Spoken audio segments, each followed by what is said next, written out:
আসসালামু আলাইকুম রহমতুল্লাহ। সম্মানিত ভিউয়ার্স, আশা করি আল্লাহর রহমতে আপনারা সকলে ভালো আছেন। ভিউয়ার্স, আজকে আমি আপনাদের মাঝে উপস্থিত হয়েছি এনটিআরসি নামক প্রতিষ্ঠানটির কিছু ভুলের তথ্য, যার এই ভুলের কারণে সমস্ত দায়ভার নিবন্ধন সনদধারীদের ঘাড়ে উঠেছে এবং নিবন্ধন সনদধারীরা তারা সাফার করতেছেন এবং বিভিন্ন স্কুল কলেজও সেইগুলো সাফার করতেছে। সেই সম্পর্কিত বিস্তারিত আলোচনা করব। তবে বিস্তারিত জানতে আমার চ্যানেলের সাথেই থাকুন। তবে ছোট্ট একটি রিকোয়েস্ট, যারা এখন আমার চ্যানেলটি সাবস্ক্রাইব করেন অতি দ্রুত চ্যানেলটি সাবস্ক্রাইব করুন এবং পাশে থাকা বেল আইকনটি বাজিয়ে দিন।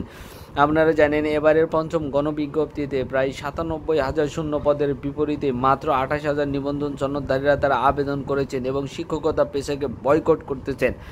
তবে 28,000-এর পিছনে আরেকটি কারণ রয়েছে। এনটিআরসি নামক প্রতিষ্ঠানটি যে নিয়ম বেঁধে দিয়েছেন যে 35 শুদ্ধরা আবেদন করতে পারবেন না এবং যাদের সনদের মেয়াদ 3 বছর অতিক্রান্ত হয়ে গেছে তারা আবেদন করতে পারবেন না। এই নিয়মের কারণেই হয়তোবা আরও শিক্ষকতা পেশাতে যোগদান করতে পারছে না নিবন্ধন সনদধারীরা। অনেক নিবন্ধন সনদধারীরা তাদের স্বপ্ন নষ্ট হয়ে যাচ্ছে, ভেস্তে যাচ্ছে।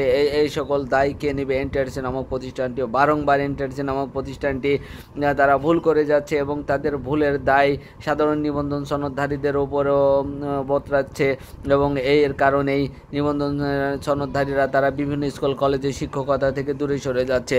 তবে আপনারা গত 18তম শিক্ষক নিবন্ধনের রেজাল্টে দেখতে পারছেন, একজন সুধারানী নামে একজন, তিনি হাদিসের তার কৃতকার্য হয়েছে। যদিও তিনি ইসলাম ধর্মের নয়, কিন্তু তার এটা নিয়ে অনেক আলোচনা সমালোচনা হয়েছে। কিন্তু এনটিআরসি তার যুক্তি দেখাচ্ছে যে আবেদনের সময় সে ভুল করেছিল, আর আবেদনের সময় অন্য যারা সাবজেক্টের রয়েছে তারা ভুল করলেও সেটার সংশোধন বা তখনই সেটা সংশোধিত করে দেখা উচিত ছিল। যাই হোক, এনটিআরসি নামক প্রতিষ্ঠানটির এই ভুলের ধরার কেউ নেই এবং তাদেরকে জবাবদিহিতারও কেউ নাই। তারা নিজেদের মতো করে তাদের কার্যক্রম পরিচালনা করতেছে, যার পরিপ্রেক্ষিতে এবারে শূন্য পদে শিক্ষকতা তারা পাচ্ছে না এবং শূন্য পদ শূন্যই থেকে যাচ্ছে। 18তম শিক্ষক নিবন্ধনের প্রিলিমিনারি পরীক্ষায় উত্তীর্ণ হয়েছেন সুধীরানী। সনাতন ধর্মাবলীর এই পরীক্ষার্থীর বিষয় পছন্দ কম দিয়েছেন হাদিস, যা নিয়ে সামাজিক যোগাযোগ মাধ্যমে আলোচনা সমালোচনার সৃষ্টি হয়েছে।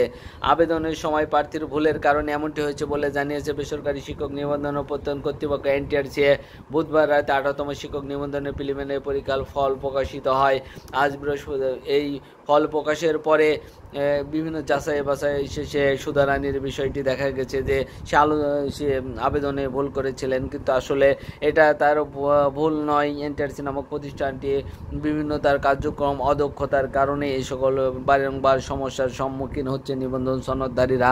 এর দায়ভার কে নেবে? তবে আপনাদের সঙ্গে একটি বিষয় শেয়ার করি। 18তম যারা প্রিলিমিনারিতে উত্তীর্ণ হয়েছেন, প্রায় 10 লক্ষ নিবন্ধন সনদধারী, 18 লক্ষ সনদধারীরা তারা পরীক্ষা দিয়েছিলেন, কিন্তু এখানে 8 লক্ষ নিবন্ধন সনদধারীরা তারা অকৃতকার্য হয়েছেন। কিন্তু পরবর্তীতে লিখিত এবং ভাইবা পর্যন্ত দেখা যায় কতজন নিবন্ধন সনদধারীরা তারা কৃতকার্য হয় এবং এদেরকে যে এই পরবর্তীতে স্কুল কলেজে শূন্য পদ পূরণ করতে চাচ্ছেন এনটিআরসি নামক প্রতিষ্ঠানটি।